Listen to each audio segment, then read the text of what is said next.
So I am here recording again with International Wives of African Men. I'm Latoya and I have Keturah, who is, where are you anyway? I am in Rwanda in East Africa. Kigali. Nice. I hope to get over there at some point.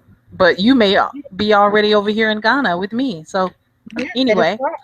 so you are a very, I think you're a very independent woman. So how's it happening with you and dating over there in Rwanda with the men?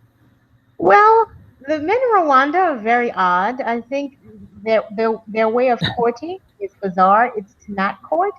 Um, so I must say my success dating Rwandan men has been a little hit or miss. I find that they're cute, but they seem to be, in my opinion, a bit passive in how they date women. And I'm often Okay. confused if I'm actually dating one or if we're just hanging out and being friends.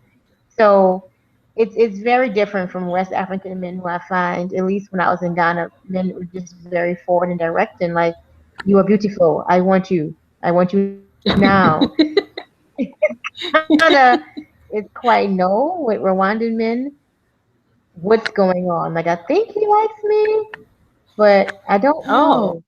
It's very bizarre. It's hard to explain, but now, and I've had the conversation with several women who you, have been here, and they're just like, yeah.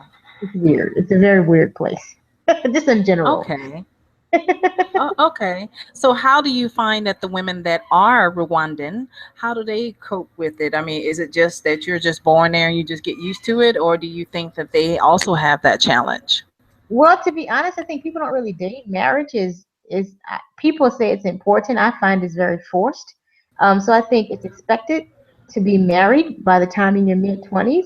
So I think they Okay. just get married and they don't necessarily expect what I think Western women expect when it comes to dating and courtship.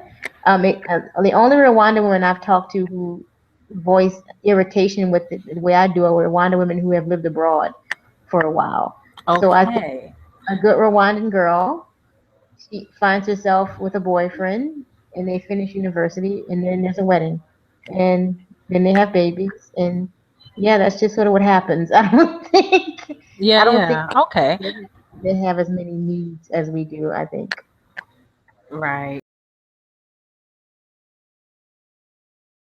You, if do you feel like your possible mate or man is Rwandan? No, I doubt very seriously that my future partner will be Rwandan.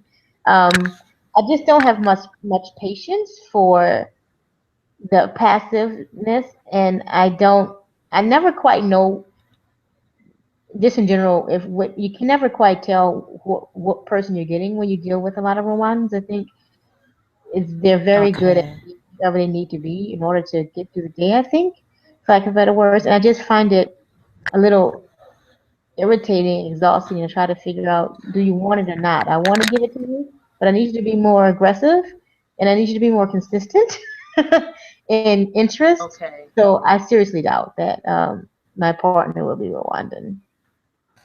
Okay. And then okay, so tell me the typical date of from a Rwandan man. So what happens from inception to the actual My experience has been in talking to date? the few girlfriends here who have gone out in Yeah. Rwanda. Oh, wait a minute, Katora. Okay, Mhm. so my question was what happens on a typical date with a Rwandan man? So what happens when he first if he approaches you all the way up until the when you're at your door? See, that's it. He doesn't approach you. At least in Oh, my experience has been, and I don't know if it's because of being a Westerner, they're a bit more intimidated or don't know how to approach you. But my experience has been, and also in talking to girlfriends here who have dated Rwandan men and found themselves in relationships with Rwandan men, is that they never really go out on dates. They like meet them somewhere, like at work or through friends, and they're hanging out. But there's never really a date. I've had a friend say that she actually told the boyfriend she had, if you don't take me out, I'm just breaking up with you. And after months and months of saying I want to do stuff together, when she finally threatened to break up with him, they ended up at a restaurant. So and Wow. there's a guy who I was hanging out with for a couple of months. He really just came over and hung out at my place, and we drank beer a lot and talked, which was cool. But at a certain point, I was just like, I've never even been invited to his house. I don't know if it's a money issue or if it's a interest issue, but I'm just gonna lay low and let it go and move on.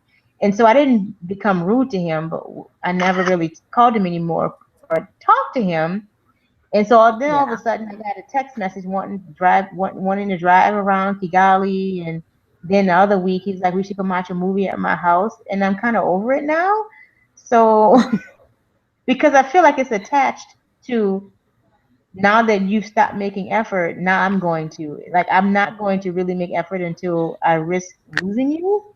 That is my interpretation of it, and they don't necessarily communicate well either. So I've never felt like there was room to say, I don't understand what's going on here. Is this just me or just the way you are? I never felt like there was really any room or any.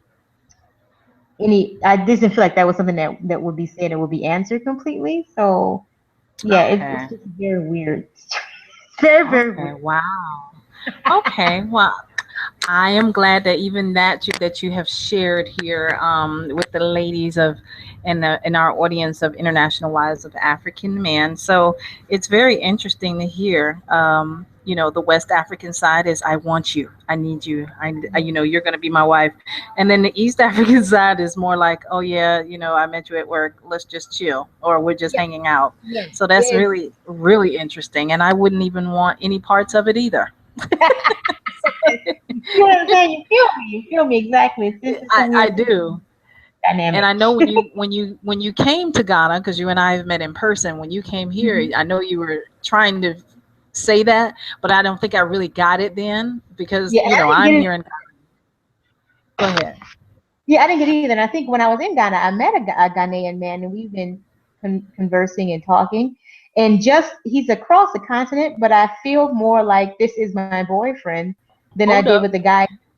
You said you met a guy here, and what now? Oh, yeah, I met a guy there when I was in Ghana, and we exchanged numbers, and we've been Skyping and WhatsApping since I left. And it's funny because he's across the continent, but I'm very clear that he is my boyfriend. I'm very clear that he wants me, that he feels strongly about us making this work, even though it's long distance.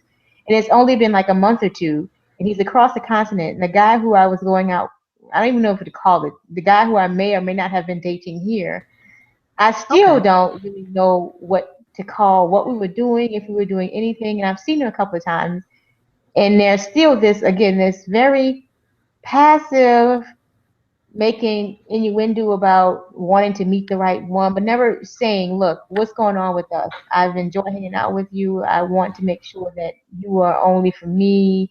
Do you want, there's none of that ever Uh, that comes yeah. up. Do do you think that the West African man just assumes that you're just gonna roll with whatever is happening? Do you think that that could be a possibility? This particular West African man, or in general, you mean? Yes. No, no, this one. No, I think he was attracted to me immediately, and we have a connection, and I don't think he sees the point in wasting time. And I also Oh, think that he has been looking for someone for a while. So I think he's just okay. very clear on his feelings, and I think very direct, and Very good. knows how to express himself.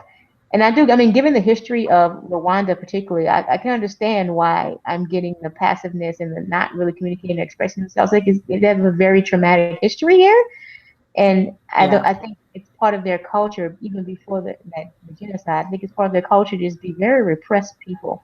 Like it's a very Okay. repressed, I quiet understand. culture. Hello? Right. Title I'm giving him. What your West African. Yeah, I can't hear you. You're going in and out. I'm sorry.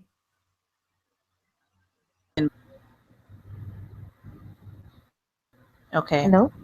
Are you able to hear me, Katura? I can do now. Okay, good. I said, with your West African beau, is he a well-traveled man?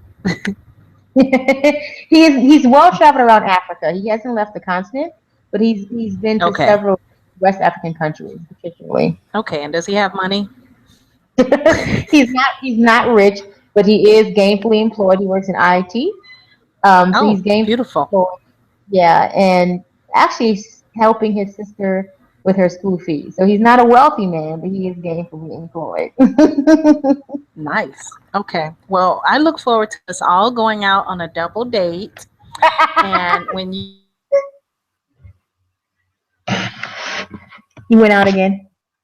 anyway, well, thank you so much. I told you it was going to be quick. So Yeah, I'm going to end the broadcast now. coolio. Well, let me know. You send me the link or something when you're done, and I'll send it around so people can listen. Uh-oh. Okay. So I was saying that I'm going to end the broadcast now and I'll see you on Facebook. And I thank you for listening and tuning in to International Wives of African Men. I've been Latoya. That's been Katura. Thank you. Thank you. Bye bye. Okay. Bye.